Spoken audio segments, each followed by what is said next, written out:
Bismillahirrahmanirrahim. Assalamualaikum warahmatullahi wabarakatuh. Amin. Alhamdulillah. Saudaraku sekalian, pada kesempatan kali ini saya ingin menyampaikan sebuah tema tentang istiqomah. Insya Allah kita sama-sama mengetahui yang namanya istiqomah itu kalau dicontohkan ya seperti ketika kita menjalankan sholat 5 waktu itu tidak pernah ditinggalkan, tidak pernah kadang-kadang sholat, kadang-kadang karena malas umpamanya tidak mengerjakannya, umpama seperti itu. Yang jelas terus menerus continue kita selalu menjalankan ibadah sholat itu. Dan kemudian ada ibadah yang lain yang kita juga harus mengerjakannya istiqomah, yaitu ibadah dalam bentuk keikhlasan.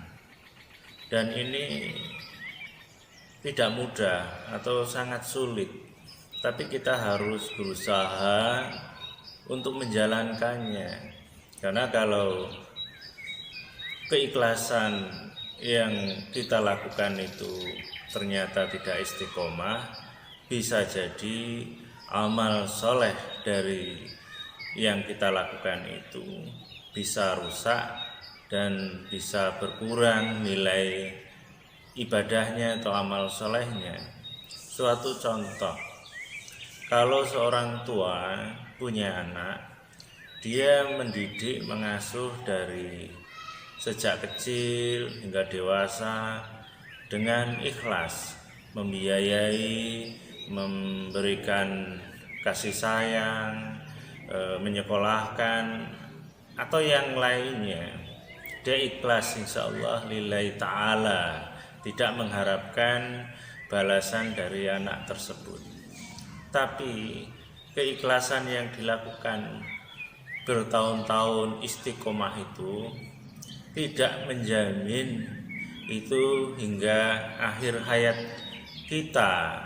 Umpamanya ketika anak itu sudah sukses, umpamanya sudah mandiri, sedang orang tua sudah mulai lemah tubuhnya, fisiknya, sehingga tidak bisa bekerja seperti waktu mudanya.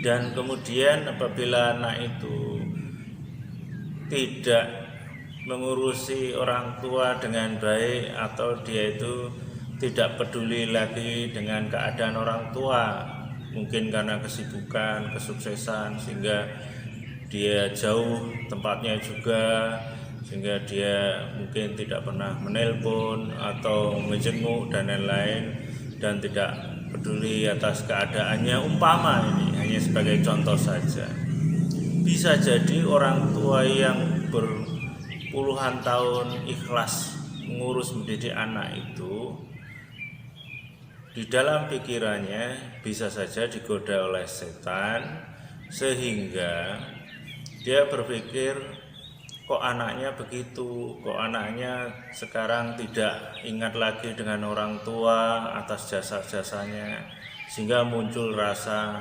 kecewa, kesal, dan menyesal mengurusi dan lain-lain, sehingga mengingat apa yang telah dilakukan, sehingga boleh jadi di dalam hatinya dia mengatakan, padahal anak itu saya urus, saya didik dengan baik, kok setelah sukses seperti itu.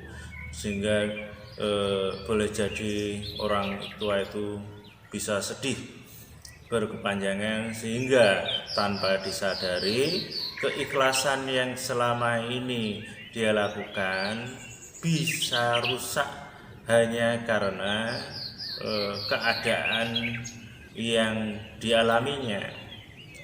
Kemudian juga contoh lain, mungkin kita pernah berbuat baik dengan tetangga umpamanya. Ada tetangganya yang pernah dulunya kesulitan dalam hal ekonomi umpamanya, sehingga dia minta tolong, kita bantu sehingga dia bisa hidup sebagaimana mestinya, dalam arti dia sudah tidak kekurangan seperti dulu lagi umpamanya.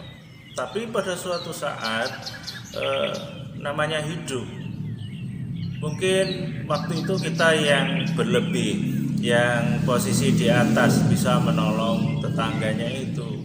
Pada saat yang lain boleh jadi kita yang posisinya di bawah, posisi sedang kesulitan, sehingga ketika kita minta tolong dengan tetangga tadi, bisa jadi atau boleh jadi tetangga itu tidak menolong seperti yang kita lakukan dulu, sehingga dalam keadaan seperti itu kita itu bisa saja teringat akan jasa yang kita lakukan dulu, sehingga kita menyesal atau kita ngomel atau kita itu mengatakan yang tidak pada orang itu, walaupun tidak diucapkan di depannya, mungkin di dalam hati kita menyesali atau menggerutu orang yang ditolong kok seperti itu, sekarang setelah sukses tidak ingat jasa-jasaku, umpamanya seperti itu. Nah, hal yang demikian juga sebenarnya menjadi masalah bagi kita dalam hal keikhlasan kita, sehingga bisa yang kita lakukan itu, keikhlasan itu tidak istiqomah, dan bisa jadi amal-amal yang kita lakukan itu bisa rusak hanya karena mendapatkan sebuah perlakuan yang tidak nyaman pada diri kita. Dan di dalam contoh dua itu bisa kita ambil pelajarannya bahwa yang namanya istiqomah itu ternyata tidak mudah untuk mempertahankannya dalam hal khususnya ibadah kepada Allah. Jadi untuk itu mari kita belajar, berusaha untuk istiqomah dalam hal ibadah apapun, bukan hanya persoalan ikhlas umpamanya, juga persoalan yang lain, umpamanya sabar juga demikian. Sehingga kalau orang yang kurang memahami tentang istiqomah, kemudian kaitannya sabar, sehingga ada orang yang mengatakan sabar itu ada batasnya, sehingga ketika kemarahan atau kekesalan yang memuncak, sehingga dia tidak sabar lagi. Dan banyak ibadah-ibadah yang lain kalau kita coba cari, kita teliti, dan boleh jadi banyak ibadah-ibadah kita yang belum istiqomah. Taruhlah kalau persoalan seperti sholat tadi, mungkin kita tidak pernah meninggalkan sholat 5 waktu, puasa Ramadan juga tidak pernah meninggalkan umpamanya. Tapi ibadah-ibadah yang begitu banyak yang diperintahkan oleh Allah kepada kita, yang mungkin kita belum istiqomah, termasuk umpamanya yang lain seperti kita diperintahkan oleh Allah disuruh menahan marah, dan itu ciri orang yang akan diberikan surga menurut Allah di dalam Al-Quran surat Ali Imran. Dan kemudian kita pada suatu saat bisa menahan marah, banyak masalah di keluarga, di pekerjaan dan lain-lain pada suatu saat. Tapi saat yang lain mungkin kita tidak bisa menahan marah itu. Dan itulah yang harus kita pahami betul, bahwa yang namanya istiqomah itu di samping sebuah perintah dari Allah, kita juga harus berusaha sebaik mungkin untuk istiqomah dalam segala hal dalam kehidupan ini, sehingga amal-amal kita itu insya Allah masih utuh menjadi amal soleh di hadapan Allah. Dan dengan pemahaman seperti yang saya sampaikan tadi, mudah-mudahan kita berusaha untuk istiqomah dalam beribadah, karena istiqomah itu sesuatu yang sangat penting, yang selama ini banyak kita mungkin melakukan ibadah-ibadah masih belum istiqomah. Maka untuk itu mari kita belajar beribadah dengan istiqomah. Kalau boleh saya ulangi, diantaranya bagaimana kita harus istiqomah dalam menahan marah, juga istiqomah dalam memaafkan orang lain, juga istiqomah dalam keikhlasan, kesabaran, pasrah, tawakal, taubat, dan lain-lain sebagainya. Mudah-mudahan apa yang saya sampaikan ini bisa bermanfaat bagi kita semuanya.